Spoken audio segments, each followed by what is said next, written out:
Welcome back to the Twenties podcast. If you're watching this on YouTube, hello, and thanks for watching. And if you're a diehard Spotify or Apple Podcast fan, did you know you can watch all the episodes of us in the studio over on our YouTube channel? So go subscribe. In order to keep bringing you guys tons of free content, we work with brand partners who you'll hear from in this episode, including an advertisement from Zopa Bank. Today, we're joined in the studio by Brad McClelland. You might recognise Brad as the labourer from Northumberland who appeared on Series 7 of Love Island.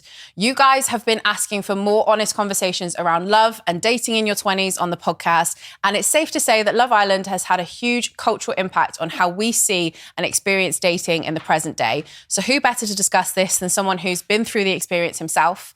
As always, let us know what you think of the episode in the comments and the DMs. On with the show. So Brad, welcome to the podcast. It is a delight to have you on the Talk 20s podcast. We were just giggling at when we just had coffee then because you accidentally quoted me a TikTok of ours that had gone viral. You were like, yeah, I saw this video on TikTok that was like, it was this guy on this podcast and he was saying this and this and this. And I was just sat there with a grin on my face because it was actually our video that you were talking back to me. So, I mean, it was great that you hadn't noticed that it was Talk 20's podcast, but you're here now. And maybe one of the clips from this episode will go viral as well. We shall see. But yeah, welcome to the podcast. It's good to have you. I think we've got to start with the question that I've seen so many Love Islanders being asked, but I feel like if we start there, we can go on from there. So everyone's going to ask you, and I'm sure that you've answered this question before, but did you go onto Love Island to find love or to get famous? To be honest, when I first got approached for it, I just thought, like, why not? Like, at the end of the day, what you got to lose? Do you know what I mean? You're going to go on, you're in a nice villa, you're going to meet friends, and there's a chance that you could walk out there with a girlfriend, but even if you don't, you've had a good experience from it. And when I first went in, I thought, look, I'll be open to it. What's the chances of actually walking off here with someone? Do you know, that, like, I think through the show, there might be 15 girls walking there. Whereas, like, you might meet hundreds on the outside and they might not be the one. So what's the chances of one of them 15 being the one? Do you know what I mean? Mm-hmm. And it's, looking at previous shows, it's rare that it actually happens. Like, they leave as a couple, but how many of them stay together? So, yeah. To answer that is, like, I just went on open-minded. If I found something, I found something. If I didn't, I didn't. Quite interesting there, because I think that your answer there, like, I picked up on one thing and then you said you put into perspective that's 15 girls and, like, one of them that, like, it's crazy to think that one of them could be the one. So my question to you is, do you believe in the one? Like, do you believe, like, that is a thing, like, that there is just one person out there for you and that person you're searching for? Like, do you believe in that? Oh, you see, I had a conversation with my partner now about this, and it's a hard one because it's a touchy subject when you're speaking to the person you're with about it as well, because obviously you're like, oh, do you believe I'm the one? And you didn't want to say no, but it's like, or it's, for me, I think the one is like, suppose if you'll know when you know, and I think a lot of people, I think with that phrase, it's like they like to believe that that person is the one, but then you'll see relationships where you'll get with someone thinking they're the one. Otherwise, why would you get with them? Do you know what I mean? And they might tick every box, and you see people, they'll be with that person for years. People will settle down, have families, get married, and then they'll split up and go with someone else. So therefore, that person that they thought that was the one turns out wasn't the one. Do you know what I mean? So I kind of think that phrase for me is more of the case of that person is the one at that time in your life. Do you know what I mean? Like, the time in your life, the situations you're in, this, that, and the other, they're the one for you at that time. So I do believe in that. It's just hard to put it on long term. It's like, say, for instance, the person I'm with now, like, I would say she is the one. Do you know what I mean? Like, because that is what I'm looking for. Like, do you know what I mean? Like, I get along with her, like, house on fire, like, find her mad attractive, this, that, and the other. And do you know what I mean? So you could say she's the one, but it's one of the things I just don't think you'd ever know. It's a tricky question, like, I think. And I think until you get like mega serious, and we're talking, like, when I say serious, I mean like married, having kids and stuff like that, I feel like you kind of get forced in that path. Like, they're the one for me. Like, but it's hard to say in the early days. I think it's really tricky. And like, there's a lot of people who throw that word around. And I think it's kind of tricky. Like, a lot of people would describe, like, saying, oh, you're the one and all this. Like, it can come across, if it doesn't work out, as love bombing, that phrase at this moment in time where everyone's like, oh, I love you, you're the one, and all this kind of stuff. So I feel like you don't want to throw that word around. It is, because it's like, say for instance, if I was to throw it out there and be like, oh, she is the one, and then you split up and you get with the next girl and they say, oh, I think she's the one. You'd be sat there thinking, well, I thought she was the one. Yeah. But now this one's the one. So now there's 2 or 3 or 4. So which one's the one, which one's the 2, and which one's the 3? Yeah. Like, do you know what I mean? It's that sort of situation. So it's kind of like they're the one at that time, and you're not going to, for me personally, I wouldn't ever, like, me and dating, I never get serious with someone unless I don't think it's serious. Do you know what I mean? I don't think it's going to last. Like, that's why I kind of keep myself limited. Like, I had one long-term relationship, and then now, to put in that cliche saying, like, I'd like to think she is the one. Like I said before, like, me and my partner now, well, I'll just say Daisy. Me and Daisy, like, we get along really well. There's no faults in it. Do you know what I mean? So, but it is still early stages as well. So obviously, for me, I think it's only going to get better. But again, you never know. It's one of them situations. Like, you can sit there and some people might think, oh, you don't sound too promising about it, this, that, and the other. But it's just being realistic. Look, live in the moment. There's no point thinking of, like, what's going to happen in the future. Do you know what I mean? Like, at this present time, everything's good. Everything's exactly how I'd like it to be. Yeah. Do you know what I mean? Just love that. Don't stress. Don't. Because I think you'll force it. Like, if you're, like you said before, like, when you put a label on it, like, she's the one, I think you'll force it, because putting that label on it, you'll do stuff and you'll act to try and make sure that she is the one or the other one. Like, do you know what I mean? Where it's like, or you'll turn a blind eye to things that are red flags, I think, as well. Oh, of course you are, because you think, oh, right, look, I've told them that she's the one, but then I think this, but I kind of go back on my work because I'll look stupid. Yeah. Do you know what I mean? That's why it's like, I don't think we can throw it around. Nah. People say I love you quite quick on Love Island as well, don't they? I think, like, so you're in a villa, you've only ever really lived with that person, and quite often there's a point where they become boyfriend and girlfriend if they get together and they're, like, serious on the show. And then there's always a point where they say, I love you. Like, but they've never known what it's like to live with that person on the outside or in an apartment or live in the real world. And I'm like, in my opinion, like, how, if you don't understand someone's, like, background or where they live or what their situation, what their life is like at home, can you fall in love? I'd love to know your opinion on that, because I don't know, like, is it like a holiday romance? Like, I'm not sure. It's a weird experience, like, for that, because again, before going on the show, I was a big fan of it. So I was like, I'd watch it and I'd ask that same question. But like, no way can you, like, you've known her this long or you've known them this long, blah, blah. There's no way you can feel that way. But then what you've got to think of, the way I then seen it when I was in there, was when you're inside a bubble, you kind of, after a while, you kind of, like, get sort of, you're away from the outside world. So that's like, the reality is you're in there and you're with the people there. So, like, your friends in there are now your best friends, not the ones outside. Do you know what I mean? And then the girl that you're coupled up with is your partner. And it's one of them things of, the way I see it is, in an outside world, when you're dating, say for instance, you're speaking to a girl and it's like, you're working like 9 to 5s and whatnot, and you might see them 2 or 3 times a week. And I've seen people get into relationships, like, my friends will have been dating someone, seeing them 2 or 3 times a week, and after like a month they're in a relationship. So if you do the math on that, that's like, they'll have seen them 12 times in that month and they're in a relationship. You then look on Love Island, you're with that person 7 days a week, 24 hours of a day.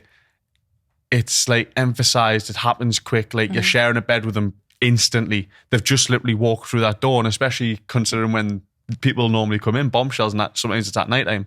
So literally you've known them 5 minutes, you've said hello, and now you're sharing a bed with them. Yeah, it's a weird concept, really, so isn't it? It goes quick. So what, like, things are happening there, like a week in there is like maybe a month or longer on the outside. So there's that sort of thing. And like you say, like, when you're away from your friends and you're away from the real world and that becomes your thing and you're inside a bubble, things are speeding up. Like, you create, like, you get friends really quick. You get into sort of relationships really quick.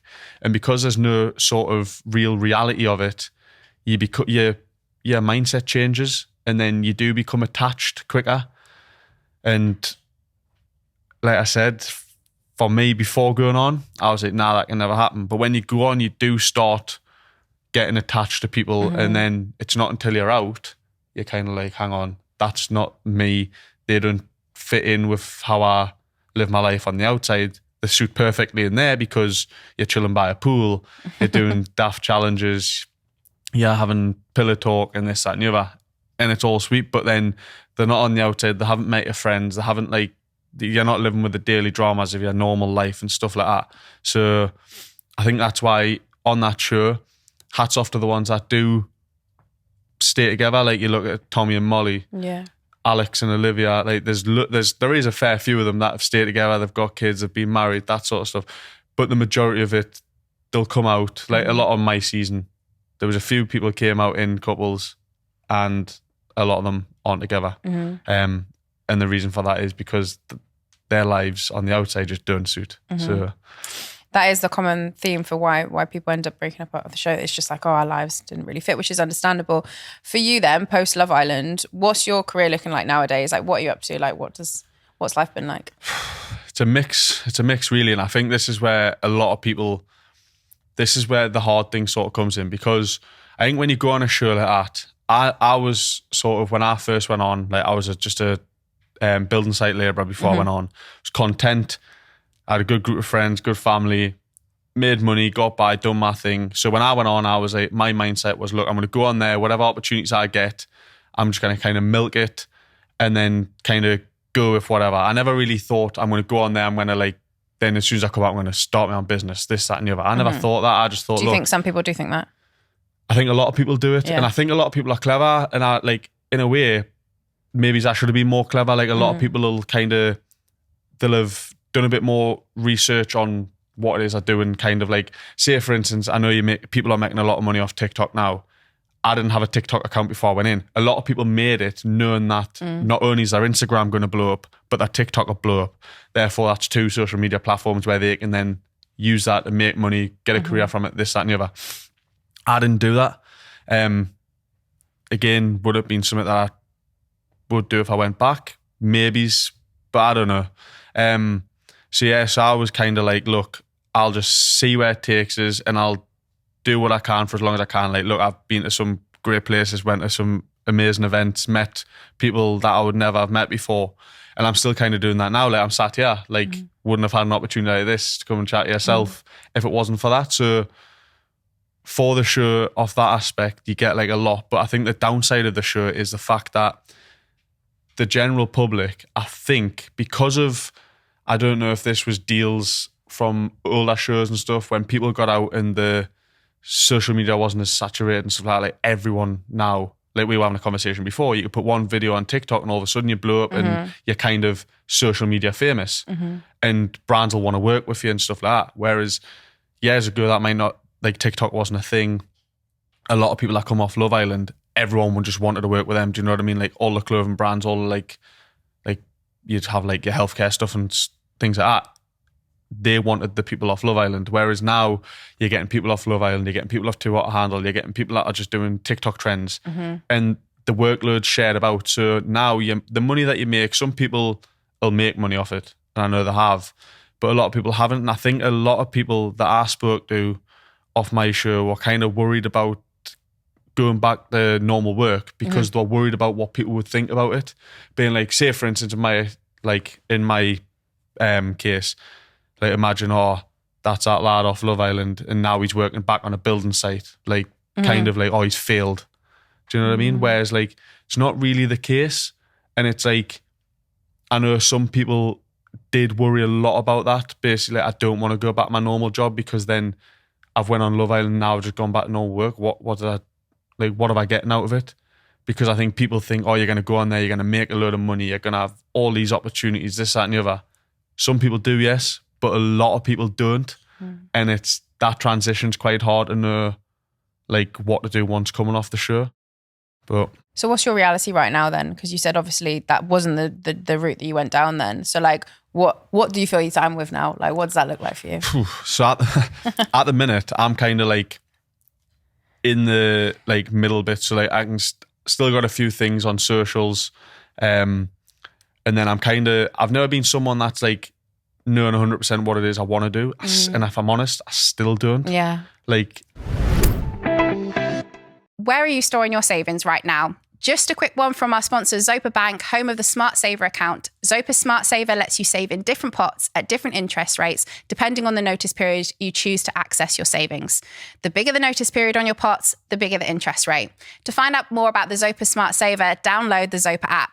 We need to tell you that boosted interest pots are subject to a notice period, the longest of which is 95 days for the highest interest rate. You need to save a minimum of £1, and the interest is paid monthly and is subject to variation. There's a lot of pressure for that in your 20s. It is. It's like, I just think, I've had this conversation loads before. I've got friends that are like, maybe it's their parents or someone has influenced them. Like, oh, if you go and do this, you can get a job doing that. You can do this. Great. They've went and done that. I didn't really have that. So like for me, I've kind of just went with whatever. That's why I've worked. I've done bar work. I've worked in a prison. I've worked in painting and decorating. I've worked on building sites. I've done this, that and the other. I've done everything because I've never really known what it is I want to do. I haven't really had like a sort of like a path to follow. But now I'm just kind of thinking still what it is I want to do. And like I've always wanted to join the fire service. So at the minute I'm kind of waiting for the fire service jobs to come out. And that's something I'll apply for and go into. But aside from that, I wouldn't even have a Scooby-Doo what I want. I think it's potentially like even more pressure on you to kind of, because everyone is watching your every move. Like that is not normal.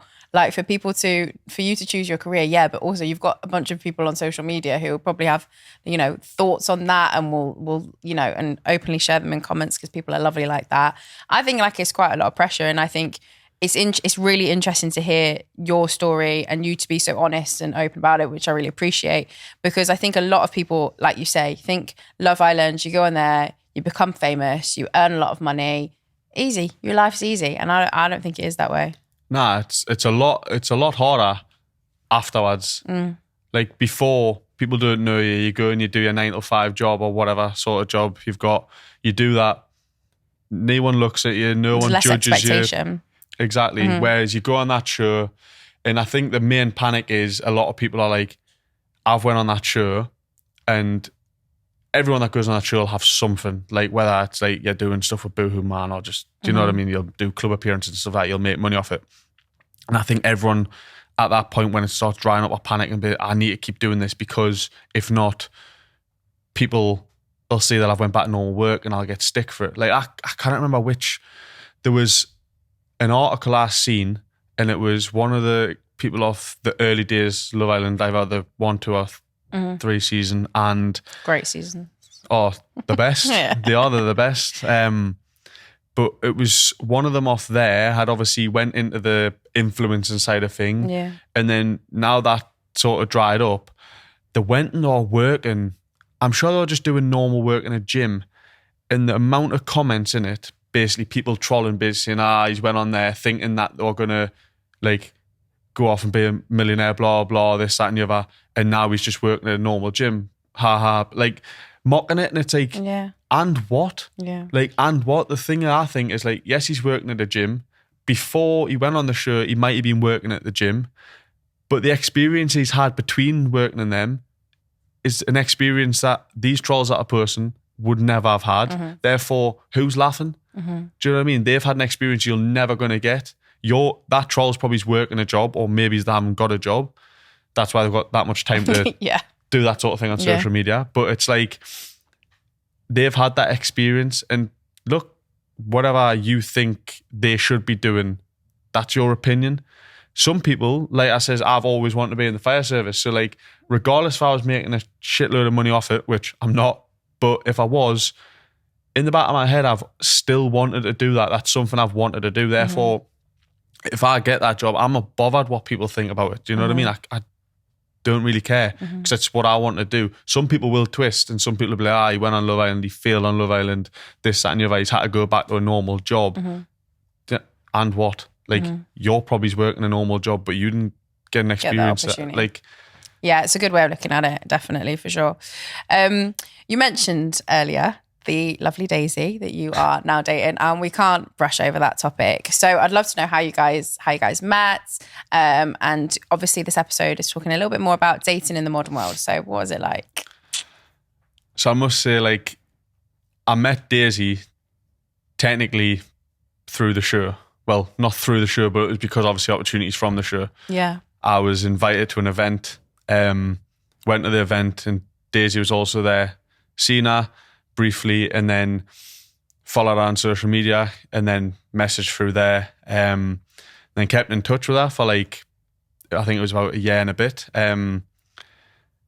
She invited us to her birthday and stuff like that. During that time, I couldn't go. Like, there was other times where like I was invited to an event, she went, I didn't go. I could have met her between them. Mm-hmm. And then it wasn't until I went to Ibiza and Daisy was there with her family at the same time. So I was like, oh, like obviously kept in contact and stuff. So I was like, oh, I'll meet you there. And then went and met up. And then after that, I went down, because I was in Ibiza with one of my friends. Mm-hmm. Me and him went down to visit them. Just more like, we had that good of a time in Ibiza, everyone together, kind of met back up. And then, I don't know, during that year where I was speaking through social media, I think you get along with someone when you can have a conversation through social media for a year and it not be boring. Mm-hmm. It's not that generic, what we were talking about earlier. Yeah. It's not that, hello, what you doing, how's your day been? It just runs dry. Mm-hmm. We spoke for like a year. So I was thinking, this is someone I obviously can have good conversation with.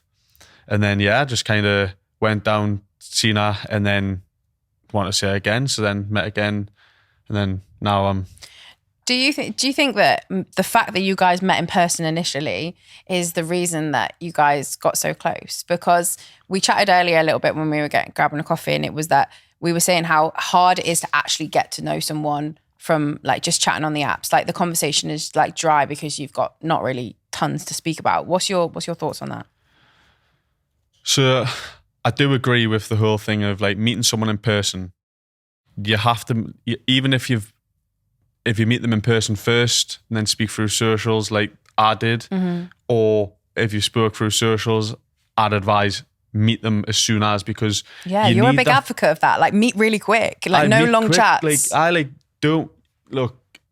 If I was honest, if I was to be someone that was big on like dating apps and stuff like that, which I'm not, I'd take the approach of, look, I'm not here to waste your time, and I'm certainly not here to waste my time. Mm-hmm. So why not? If you are speaking to someone for a few days, conversation's good, meet them, go for a coffee or something, go for a walk.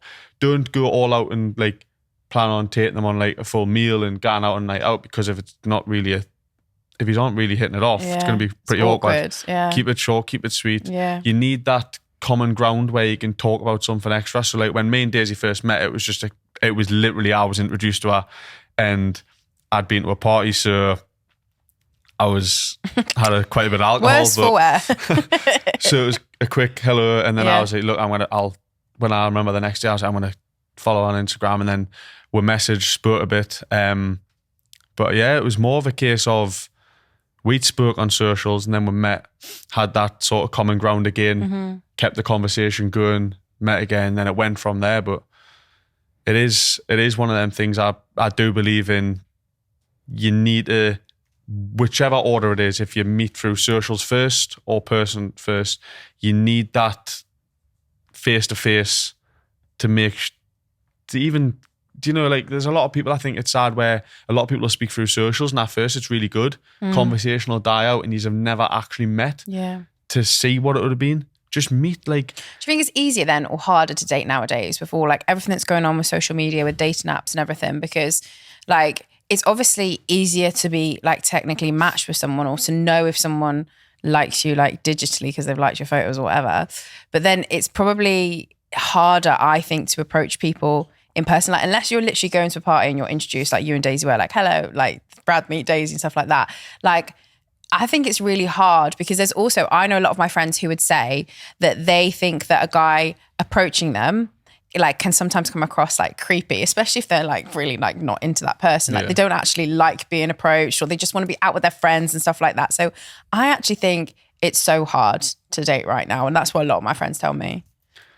No, I agree. I think the whole approach and stuff like that is like, I think there's a lot of like, It goes back. See, like for me, it's different because I was a long-term relationship, so I never really had that thing. I've also been in a really long-term relationship. It's like, I remember like if I went out with my pals and one of my pals was interested in a lass, when you were younger, you would just normally send your mates over or go and tell her that like I fancy her or whatever.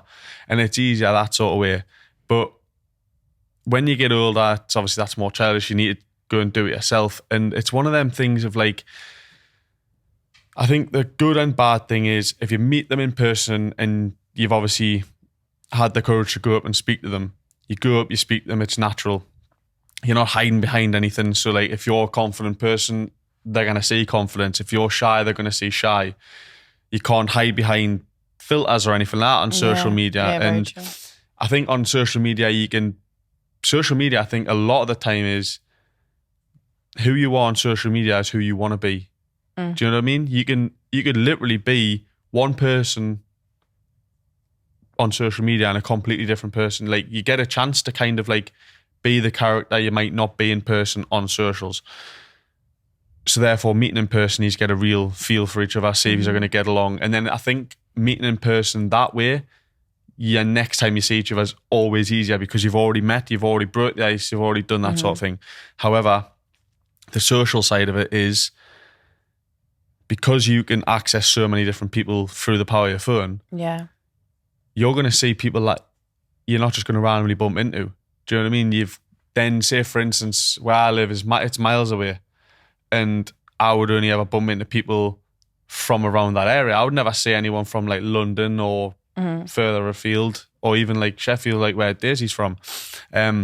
Whereas on socials, you can see someone, look at them, be like, oh, I'm attracted to that person. You might follow them on Instagram or This is where I think like the Love Island culture has really stepped into the dating world. Obviously, we've had Love Island now since I think 2015, the first season ever came out, right?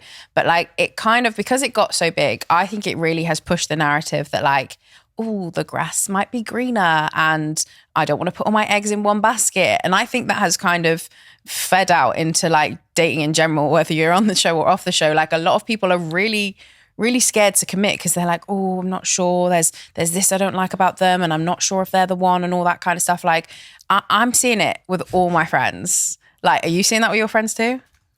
But it's not I don't think it's a bad thing though, because I think there's too many people settle.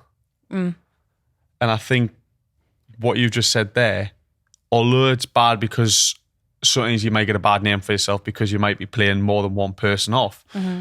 But realistically, although you're playing someone off against someone else, realistically what you're doing is you're comparing. So do you know what I mean? You might be like, oh, well, say for instance, if it was me, I'm speaking to her and I'm speaking to her. I find her more attractive, but I get along way more with this one. And then you're kind of comparing, and although from an outside someone's looking, he's like, look, he's leading the two of them on. It's like, he might not be. He might just be finding out what's best for him. And in an ideal world, all you're wanting to do is get the best for you. And I think the problem is when the people that don't take that approach and they kind of just settle, it becomes more forced. And it's like the further down the line, that's when the problems will come, because it's more that thing is like, if I'm mad attracted to this girl, but I don't really get along with her, and then you're in that relationship, maybe it's 2-3 years down the line, you meet a girl that you get along with her and you're like, Jesus, I love spending time with her. That's when the complications come in, because it's gonna either lead to... So what you're saying is it's a good thing to be picky and to like not like settle down and, you know, unless they're like, they appear perfect. I like that phrase that you said earlier, like don't put all your eggs in one basket. Yeah. Don't, because you kind of need... I try and stress this to some of my friends, because since we live in a small place, my friends seem to, a lot of them, and they'll admit it themselves, they've went from a relationship with someone that's in that area straight into another relationship, also with someone from that area. But it happens very quick. And it's like, just give yourself a little bit time. You do realise that there's more to the UK. There's more to the world than just where we're from. Yeah. Branch out. Like the place where I'm at, a lot of like people, their partners are from that area as well. Do you know what I mean? It's kind of close to home. It's the easier option. Some people don't want to wait. Some people, like I was having this conversation earlier about time. Some people think they might end a relationship and they might be 27-year-old, and it's like, oh my God, like 3 years and I'm 30. I cannot stay single. I cannot be single when I'm 30. Why not? Like, someone else will be single. Do you know what I mean? Like, give yourself time. Otherwise, if you don't, you'll jump from a relationship.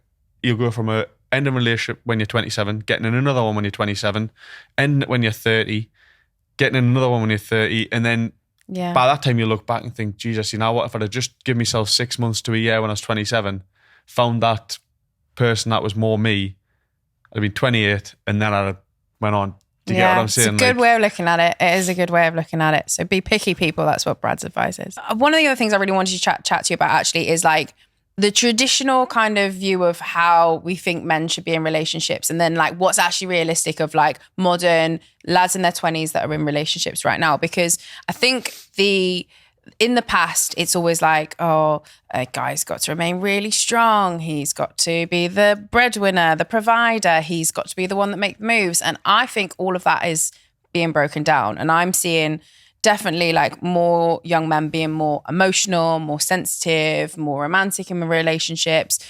I know you're from a completely different group of lads and stuff like that, but are you potentially seeing this in your mates, like in the conversations that you're having?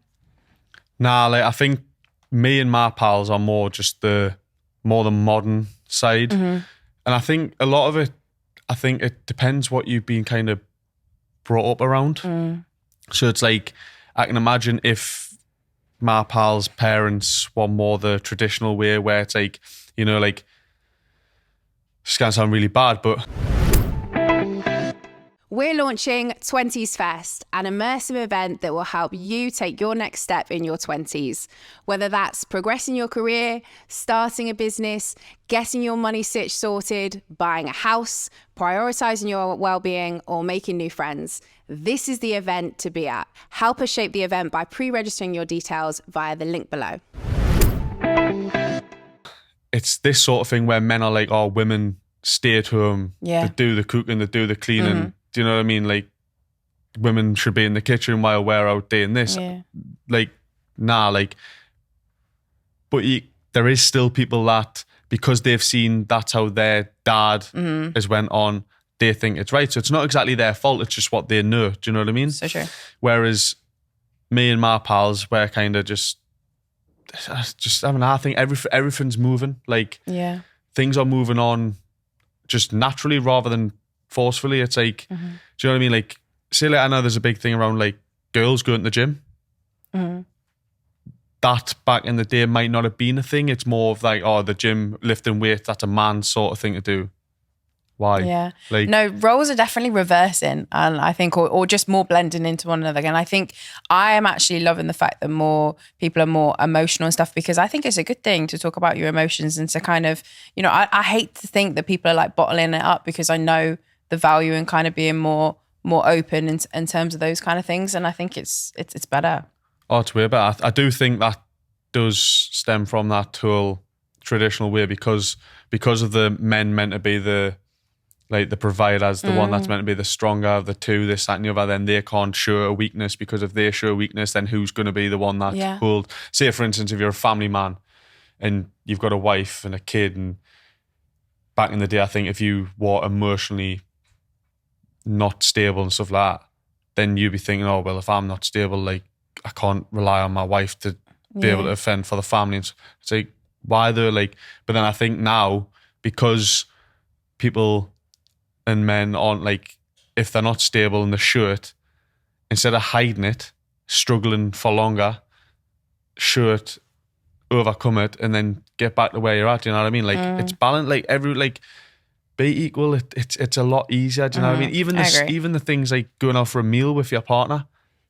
So what if they pay? Who pays? Like, so what? Like, taking in turns, or half it, or do you know what I mean? Yeah, I agree. Or be that type of thing. Like, say, for instance, where if you go for a meal, like, just pay for it, but don't make a scene of it. Like, oh, I've just paid for that, or just pay for it, and then because they might pay for the next one. Or if he's if he's going for a meal and he's in a big group, and you're like, oh, look, we'll just go half. As like, a lot of the time, I know now, like, the last time I went out for a meal with my friends and Daisy, it was like me and like, sort of like my pal and their partner and whatnot.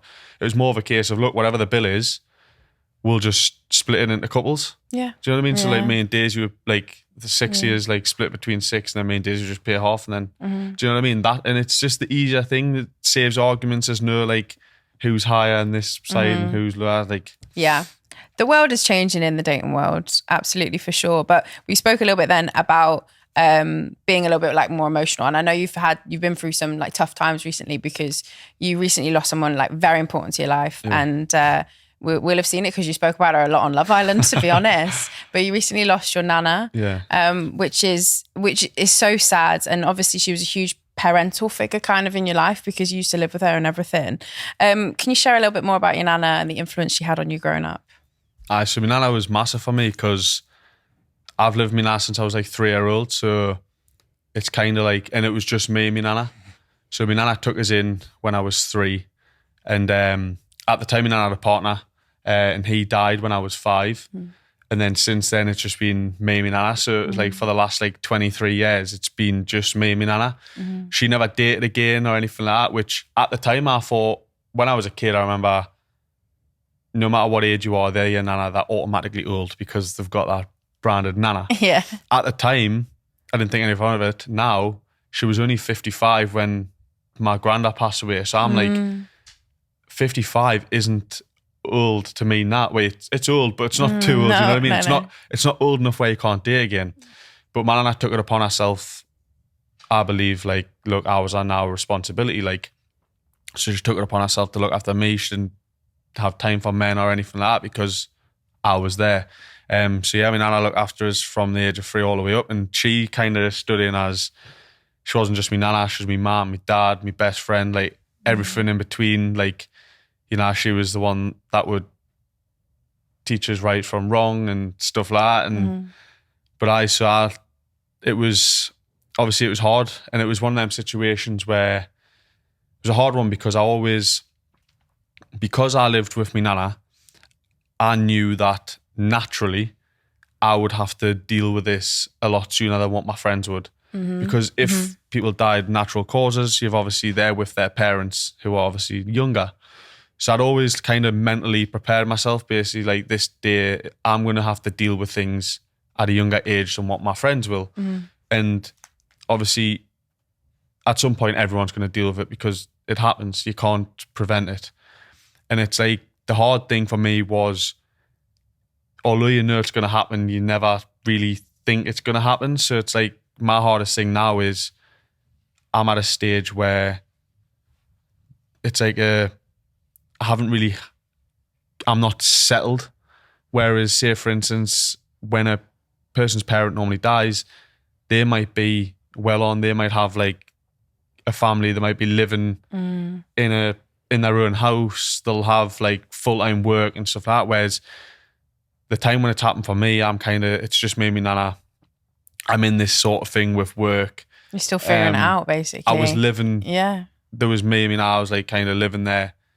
And now she's gone. It's kind of like the place I'm living, I've got to then like find elsewhere, somewhere to live.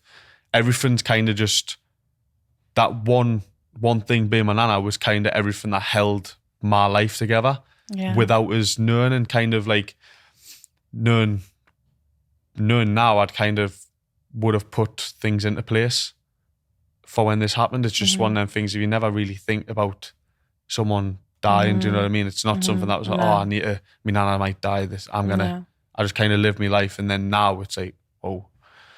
It's fairly recent as well. And like, I know it's had like a huge impact on you. Like, I think because like you just said then, like you're potentially going through it at an earlier stage than like other people in their 20s might go through grief or loss. They might have lost a grandparent, but like they probably haven't lost less likely to have lost like a parental figure.